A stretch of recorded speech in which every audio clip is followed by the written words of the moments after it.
ഈ news cutting കണ്ടോ? Kottayam nursing കോളേജിലെ റാഗിങ് ഇന്ത്യ മൊത്തം അറിഞ്ഞിട്ടുണ്ട്. അതിൻ്റെ അപമാനം നമ്മൾ സഹിച്ചേ പറ്റൂ. അതും നേഴ്സിംഗ് മേഖലയിൽ ഇത്രയും വലിയൊരു റാഗിങ് നടന്നത്.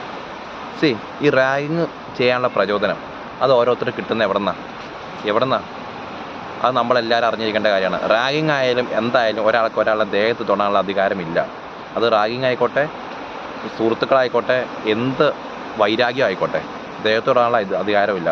ഈ റാഗിങ് ആണെങ്കിലും ദേഹത്ത് തൊട്ട് ഉപദ്രവിക്കുന്നവർ, അതിന് ഇരയാകപ്പെട്ട ആൾക്കാർ, അവർ തിരിച്ച് നിങ്ങളെ പ്രതികരിക്കാത്തത് അവർക്ക് നിങ്ങളെ പേടിയായതുകൊണ്ടല്ല. അവർക്ക് അവരുടെ ഭാവിയിലും അവരുടെ കരിയറിലും അവർക്ക് ഫ്യൂച്ചറിൽ എന്തെങ്കിലുമൊക്കെ ആയിത്തീരണം എന്നുള്ള ഒരു ചിന്താഗതി കൊണ്ടാണ് പഠിക്കാനായിട്ട് വരുന്നത്. അപ്പോൾ നിങ്ങളുടെ അടുത്ത് തിരിച്ചടിച്ച് അവരുടെ ഭാവി കളഞ്ഞു കൊടുക്കാൻ അവർക്ക് താല്പര്യമില്ല.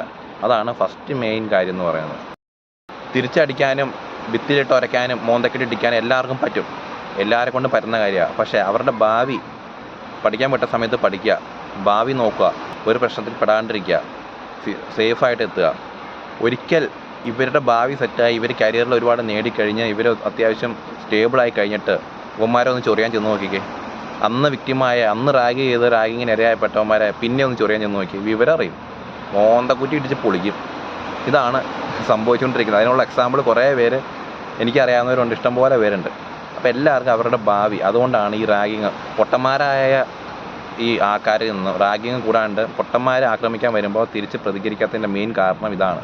അല്ലാണ്ട് അവന്മാർ വീക്കാണെന്ന് ഒരിക്കലും നിങ്ങൾ ചിന്തിച്ച് കൂട്ടരുത്. അതുകൊണ്ടല്ല, ലൈഫിനെ പറ്റി അവർ ഒരുപാട് കോൺഷ്യസ് ആണ്, അതാണ് കാരണം. ഓക്കെ.